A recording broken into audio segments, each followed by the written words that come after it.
Hello friends, अस्सलाम वालेकुम। कैसे हैं आप सब लोग? उम्मीद करती हूँ कि सब लोग खुश होंगे और बहुत ही मज़े में होंगे। तो बस अभी जो है यहाँ पे सुबह अलविया स्कूल जा चुकी थी और आज सैटरडे था तो आज उसको सैटरडे वाली ड्रेस बना करके स्कूल भेजने के बाद बस अब मैं यहाँ पे लग गई हूँ अपनी फटाफट क्लीनिंग में। तो नाश्ता वगैरह बन के खा लिया था। अब सबसे पहले मैं आई थी किचन में और आप तो जानते हैं मेरे घर का हाल कि जितना भी मैं साफ़ करूँ वो दूसरे दिन मुझे वो फैलावा मिलना ही मिलना है। चलो कोई नहीं, बच्चों के साथ तो ये लगा ही रहता है भाई। तो बस अभी सबसे पहले मैंने यहाँ पर जो थे बेड वेड क्लीन कर ली है। बेड साफ़ कर लेती हूँ मैं तो मुझे लगता है मेरा आधा कमरा यूँ ही साफ़ हो गया। तो बस उसके बाद मैंने यहाँ पर सब कम्बल वम्बल तकिए उसके लगा दिए थे और अब मैं यहाँ पे जो कपड़े अली ने फैलावा करा है ना वो समेटूँगी। और अब ठंड थोड़ी सी रात में होने लगी है तो ब्लैंकेट की ज़रूरत पड़ती है, तो इसलिए मैंने अली का ब्लैंकेट अलग है मेरा और अलविया का अलग है। तो और अब हस्बैंड जी का तो सबका मतलब तय करके रख दिया है। उसके बाद देखिए अब मैं यहाँ पर जो मैंने सामान था सबसे पहले मैं वो सामान हटाती हूँ कि सामान हटाने में ये होता है ना कि सबसे पहले सामान हटा लो तो सफाई करने में आसानी लगती है। और ये देखिए अली को कि जितनी बार मैं शीट उठा के रखी हूँ उतनी बार ये गिराएगा।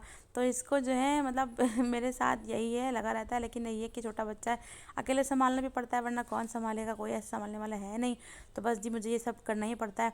और ये देखिए जिधर मैं जो भी काम में लगी हूँ ना तो इधर ये मतलब उसको करना ही करना है, हर चीज़ गिरानी है। तो इसलिए मैंने फटाफट पहले झाड़ू लगा के सबसे पहले मैंने शीट बिछा दी कि ये जब बिछा दूँगी तो ये बार बार गिराएगा नहीं, इसलिए। और अभी बस अभी की झाड़ू मैंने नहीं लगाई, सिर्फ कालीन पर झाड़ू लगाई है। और कालीन पे मैं रोज़ रोज़ वैक्यूम क्लीनर नहीं लगाती हूँ, मैंने आप लोगों से पहले भी बताया ही था ये बात। तो क्योंकि रोज़ रोज़ वैक्यूम क्लीनर लगाना छोटे बच्चे के साथ आसान नहीं है। वो कभी तार खींच लेता है, कभी बंद कर देता है, तो करंट लगने का भी डर है और फिर बहुत ज़्यादा परेशान हो जाती हूँ। और फिर रोज़ के रोज़ झाड़ू लगाती हूँ तो इतना गंदा भी नहीं होता है कालीन। कभी ब्रश से कर देती हूँ तो कभी झाड़ू से, तो बस जल्दी हो ही जाता है। तो देखिए बातों बातों में बस मैंने यहाँ पे फटाफट झाड़ू भी लगा दी और सोफे पे जो सामान था वो थोड़ा किनारे कर दिया। और मेरा जो रूम ऊपर है, ऊपर नीचे के चक्कर में मुझे थोड़ा बहुत सामान ऊपर रखना पड़ता है क्योंकि कभी बच्चों को भूख लगाती है, कभी प्यास लगती है तो बोतल वगैरह भी रखनी पड़ती है, इसलिए। तो बस उसके बाद मैंने यहाँ पे छत की झाड़ू भी लगाई थी लेकिन वो वीडियो ही नहीं बन पाई, पता नहीं मुझसे क्या हुआ। तो बस मैंने यहाँ पर क्लीनिंग व्लीनिंग सब कर दी है। अब यहाँ पे मैंने दिन में कोई वीडियो शूट नहीं की थी, उसके बाद हो गई थी रात और ये देखिए क्या कांड हुआ है मेरे साथ। मतलब मेरी इतनी सी गलती से मेरा पूरा जो था बर्बाद हो गया, सब कुछ जाना।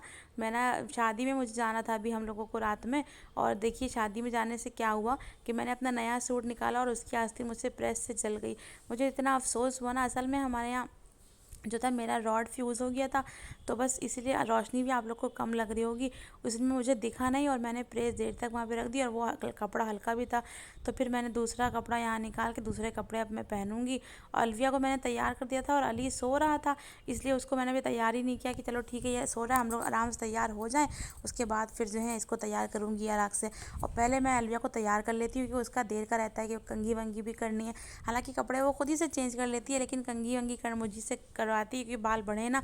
और मैंने आप लोगों के साथ शेयर भी किया था तो मैं बाल इसके कटवा दूंगी, तो इसलिए मैं इसके बाल कटवाने वाली हूँ थोड़े दिन में। तो अभी यहाँ पर मैंने भी कपड़े वगैरह चेंज कर लेते हैं, अब मैं पहनूंगी मैचिंग की चूड़ी और उसके बाद मैं थोड़ा सा मेकअप वेकअप बस थोड़ा बहुत करूँगी। उसके बाद हम लोग अली को तैयार करके बस चले जाएंगे क्योंकि जो है बहुत हम लोग को देर हो चुकी थी यूँ भी, और मेरे कपड़े जल गए थे तो इस वजह मुझे बहुत इसीलिए उलझन भी हो रही थी। तो बस अभी हम लोग यहाँ पे रेडी हो गए थे, अली भी जाग गया था, उसको बस शूज़ पहना रहे, कपड़े वो तैयार हो चुका था। बस अब हम लोग निकलेंगे शादी में। और शादी में मैं कुछ ज़्यादा शूट नहीं कर पाई क्योंकि मोबाइल की बैटरी भी डाउन हो रही थी और फिर इतनी भीड़, बच्चों को संभालना बहुत मुश्किल हो रहा था।